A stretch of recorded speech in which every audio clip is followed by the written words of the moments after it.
Day 27 revise and right series. Students, कल हमने किए थे डिस्क्रिमिनेंट के 3 केसेस। डिस्क्रिमिनेंट पॉजिटिव भी हो सकता है, इक्वल टू 0 भी हो सकता है, नेगेटिव भी हो सकता है। आज उसी से रिलेटेड एक बहुत इजी क्वेश्चन करते हैं जिसमें आपके पास एक मिसिंग कोफिशिएंट होता है जिसको वो बोल देते हैं k, एंड आपने ये k की वैल्यू फाइंड करनी है such that the quadratic equation has 2 equal roots.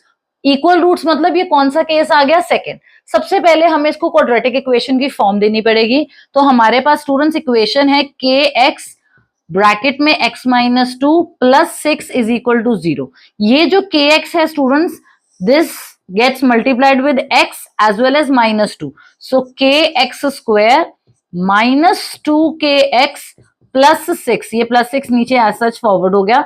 तो ये अब मेरे पास क्वाड्रेटिक इक्वेशन की फॉर्म आ गई स्टूडेंट्स, जिसमें जो मेरा वेरिएबल है वो क्या है? X square. ये मेरी क्वाड्रेटिक टर्म है एक्स स्क्वायर वाली, ये मेरी लीनियर टर्म है, और ये मेरी कांस्टेंट टर्म है जिसके साथ कोई भी वेरिएबल नहीं है। तो सबसे पहले मैं आपको हमेशा बोलती हूँ that right A B and C. तो इस इक्वेशन में ए क्या है स्टूडेंट्स? के। जो एक्स स्क्वायर का कोफिशिएंट होता है वो के होता है, जो x का कोफिशिएंट होता है उसको हम b बोलते हैं, और इसमें हमारा b क्या है स्टूडेंट्स? माइनस 2 के। और जो हमारा कांस्टेंट टर्म होता है वो हमारा कौन सा होता है? c। तो मेरे पास c कितना है? 6। तो अब हम निकालेंगे discriminant d, b square minus 4ac।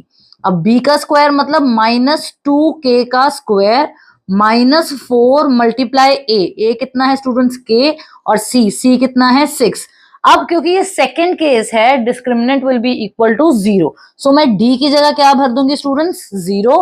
So minus 2k का स्क्वायर हो गया 4k स्क्वायर, और यहां पे बन गया 4 इंटू के into 6 24k।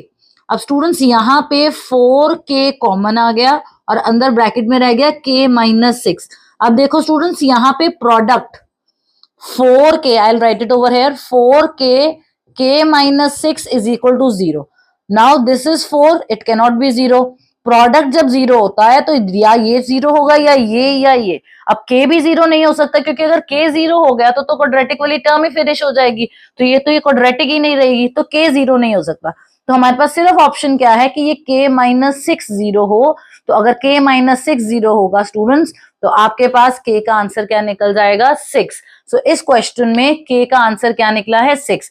I was explaining you here, जो एक्स स्क्वायर का कोफिशिएंट होता है वो a होता है, जो x का कोफिशिएंट होता है वो b होता है, और जो कांस्टेंट टर्म होती है जिसका x नहीं होता वो c होता है। सो a b c लिखने के बाद आपने यहाँ पे डिस्क्रिमिनेंट निकाल के k निकालना है। दिस